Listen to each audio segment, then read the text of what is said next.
Welcome to Law Talk Hub, your trusted companion in the world of law and justice.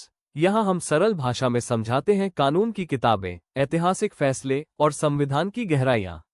Stay tuned for deep insights, real cases, and courtroom brilliance. Let's begin today's legal journey. नमस्कार. आज हम Orissa high court के एक काफ़ी अहम और हालिया फैसले पर बात करेंगे. ये फैसला बुलडोज़र न्याय की जो बात चल रही है आजकल और सरकार की जवाबदेही उससे जुड़ा है. हमारे पास इस पर एक डिटेल केस नोट है. कुमारपुर शासन, जुबा गोष्ठी केंद्र, वनम उड़ीसा राज्य.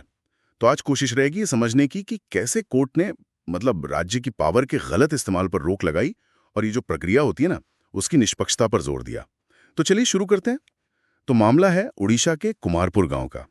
यहाँ एक लोकल यूथ ग्रुप था, याचिकाकर्ता, जो 1985 से एक गोचर जमीन पर सरकारी चराई भूमि पर एक कम्युनिटी सेंटर, गोष्ठी गृह चला रहा था. हाँ, और इसे शायद 2016-18 में लोगों के पैसे से, चंदे से फिर से बनाया भी गया था. हाँ, फिर जुलाई 2024 में एकदम से Orissa land encroachment prevention act, OPLE act कहते हैं इसे, उसके तहत बेदखली की कार्रवाई शुरू हो गई. हाँ, और यहीं से मामला थोड़ा पेचीदा हो जाता है.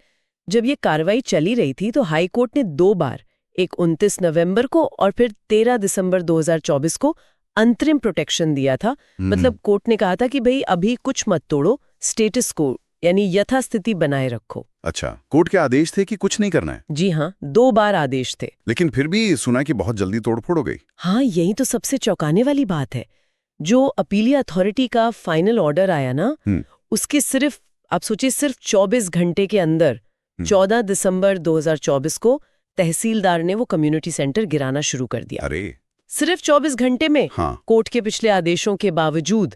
ये तो सीधे सीधे क्या कहते हैं, कोर्ट की अवमानना लगती है. बिल्कुल. और इसी बात पर अदालत ने बहुत बहुत सख्त रुख अपनाया. जस्टिस संजीव कुमार पाणिग्रही ने अपनी टिप्पणी में इसे साफ तौर पर बुलडोजर न्याय की चिंताजनक प्रवृत्ति कहा है. उन्होंने कहा कि ये कानून के शासन को, रूल ऑफ लॉ को कमजोर करता है. कोर्ट ने ये भी जोर दिया कि हमारा संविधान वो प्रक्रियात्मक निष्पक्षता, प्रोसीजरल फेयरनेस की मांग करता है, खासकर तब जब सरकार की कार्रवाई से किसी नागरिक का संपत्ति का अधिकार, जो अनुच्छेद 300A में है, वो प्रभावित हो रहा हो. अब बिना सही प्रक्रिया के ऐसे ही किसी की संपत्ति नहीं छीन सकते, तोड़ नहीं सकते. और पता है, अदालत ने सुप्रीम कोर्ट के पुराने दिशा निर्देशों को भी दोहराया. वो इन रे डायरेक्शंस रिगार्डिंग डिमोलिशन वाला मामला था. उसमें साफ गाइडलाइंस है. अच्छा, क्या गाइडलाइंस है वो? उसमें कई चीजें हैं, जैसे किसी भी तोड़फोड़ से कम 15 दिन पहले नोटिस देना ही देना है. फिर एक रीजन्ड ऑर्डर, तर्कसंगत आदेश देना होगा जिसमें कारण लिखे हों. अपील का भी एक साफ रास्ता होना चाहिए कि भाई अगर आपको आदेश से दिक्कत है तो आप कहाँ जा सकते हैं. और पूरी कार्यवाही की वीडियो रिकॉर्डिंग होनी चाहिए ताकि बाद में पता चले कि हुआ क्या था, किसकी जवाबदेही है. और इस केस में, कुमारपुर वाले में, इस मामले में इनमें से किसी भी चीज का पालन नहीं हुआ था. 0. किसी का भी नहीं? नहीं. ऐसा लगा जैसे सारे नियम ताक पर रख दिए गए हों. ये तो बहुत ही गंभीर लापरवाही है. तो कोर्ट ने फिर क्या किया? सिर्फ निंदा की या कुछ ठोस कदम भी उठाए? क्योंकि सिर्फ बातों से तो नहीं, सिर्फ बातें नहीं. अदालत ने वाकई बहुत ठोस कदम उठाए. 4 मुख्य आदेश दिए. पहला तो ये कि जो प्रभावित संस्था है उसे पब्लिक लॉ डैमेजेस के तहत 10 लाख रुपए का मुआवजा दिया जाए. पब्लिक लॉ डैमेजेस मतलब जब सरकार या उसकी किसी अधिकारी की गैर कानूनी कार्रवाई से किसी के संवैधानिक या कानूनी अधिकार का हनन होता है तो कोर्ट सीधे मुआवजा दिलवा सकती है. अच्छा, और दूसरा, और ये बहुत अहम है, 2 लाख रुपए की रकम उस तहसीलदार के पर्सनल वेतन से काटी जाएगी जिसने ये कार्रवाई की थी. क्या बात है, पर्सनल सैलरी से? जी हाँ, पर्सनल सैलरी से. ये तो बहुत कड़ा संदेश है. बिल्कुल. तीसरा, उसी तहसीलदार के खिलाफ विभागीय जांच, डिपार्टमेंटल प्रोसीडिंग शुरू करने का आदेश दिया.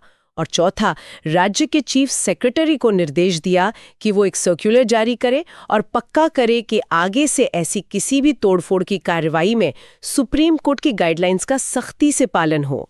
अधिकारी के वेतन से वसूली, ये वाकई में एक बहुत बड़ा कदम है.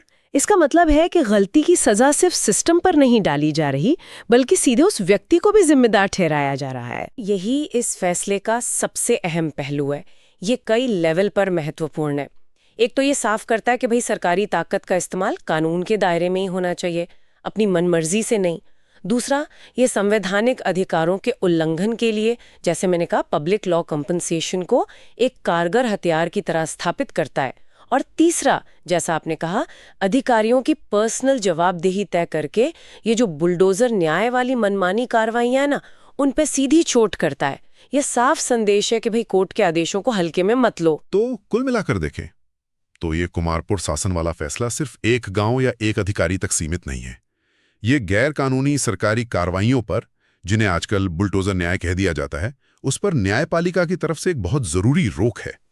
ये प्रक्रिया, नियम और संस्थाओं के सम्मान की अहमियत को फिर से रेखांकित करता है। निश्चित रूप से। और ये सभी सरकारी अधिकारियों के लिए एक चेतावनी भी है कि कानून का शासन सबसे ऊपर है, सर्वोपरि है, और उसे तोड़ने के गंभीर परिणाम हो सकते हैं, न सिर्फ संस्था के लिए बल्कि व्यक्तिगत तौर पर भी।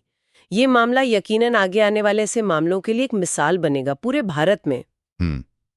और ये हमें इस सवाल पर भी सोचने को मजबूर करता है ना कि जब राज्य की वो संस्थाएं, जिनका काम ही है नियमों को लागू करना और अधिकारों की रक्षा करना, अगर वही खुद प्रक्रिया की अनदेखी करने लगें, तो फिर आम नागरिक के लिए कानून के शासन का और उसकी अपनी स्वतंत्रता का क्या मतलब रह जाएगा।